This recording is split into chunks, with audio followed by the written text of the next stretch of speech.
Hidden danger in a high school bathroom. It was my junior year of high school, and with a packed 9-period schedule, fifth period was always my lunch break, followed by astronomy. That astronomy class took place in one of the two basement classrooms, remnants of an old janitor's space that had been revamped into a mini hall with 2 rooms.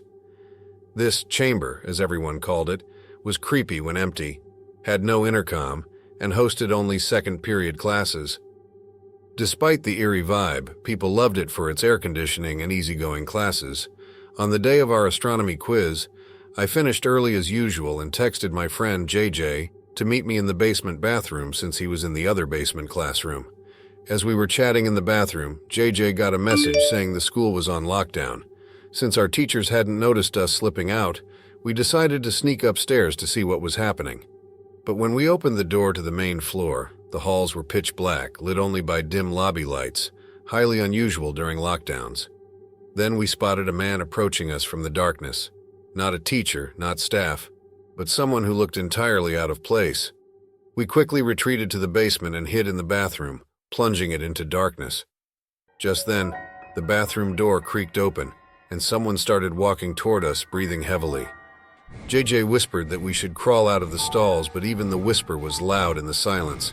Suddenly, the stall door started rattling, and the stranger began banging on it furiously. We crawled quickly, slipping out just as the man forced his way in. We bolted back to JJ's classroom, where the teacher let us in and locked the door. After explaining the terrifying encounter, a bang on the classroom door made everyone jump as we saw the man peering in through the window. He eventually left, and after what felt like hours, we were escorted out by police. Though we reported the incident, the school kept it quiet, and the stranger was never caught. It still haunts me to think he might have been there to hurt us. 2. The school stalker in the van. During my 20 years as a New Jersey police officer, I had seen my share of disturbing calls, but nothing like this. It was a stormy day when my radio crackled with a lockdown alert at a nearby middle school. A suspicious man had been seen entering the building from a white van parked by the boys' locker room. I pulled up next to the van. It was empty and locked. I stepped into the darkened hallway, flashlight in hand, as an administrator quietly urged me to check the locker room, where they feared the intruder had gone. Inside the pitch-black locker room, the only sounds were the quiet hum of a vent and faint thuds from the other side of the lockers. The noise seemed to shift wherever I moved, making the tension unbearable.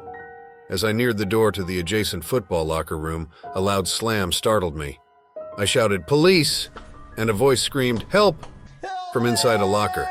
My stomach sank as I realized a child was locked inside, crying out for help. I called for backup and dashed out, but by the time I reached the parking lot, the white van had vanished. Dispatch issued a search alert, and the school ended the day early. Once freed, the boy recounted being held at knife point, forced toward the van, and hurt while resisting. Days later, the van reappeared in a parking lot, and the man was finally apprehended. I'll never forget the fear in that child's voice. It's a case that has stayed with me ever since. 3. The closet stalker at the Hampton Inn. I was visiting Rowan University and staying alone at a Hampton Inn nearby, hoping to get a feel for campus life. After my campus tour and a quick dinner, I returned to my hotel room around 8 p.m., planning to relax. Not long after I settled in, a strange alarm went off and a white light began flashing from the ceiling corner, repeating a message that said, "Please remain in your rooms, this is a lockdown." I wasn't worried at first and decided to watch some TV while the alarm played on, figuring it would stop soon. After half an hour with the light still flashing, I considered calling the front desk. But just then, my room phone rang. Expecting an update about the alarm, I was startled to hear a staff member in a worried tone telling me to stay calm and leave my room immediately. She said, "There's someone in your room." Heart racing, I glanced around, my eyes fixed on the closet door, which was slightly open. Through the narrow crack, I could make out the outline of a face staring back at me. I bolted for the door, ran to the lobby, and security footage soon confirmed my worst fears. A man had snuck into my room with a stolen keycard, lurking in the closet for over an hour. When authorities led him out in handcuffs, he looked straight at me with a chilling familiarity. I'll never forget that night. It felt like he had been watching me all along.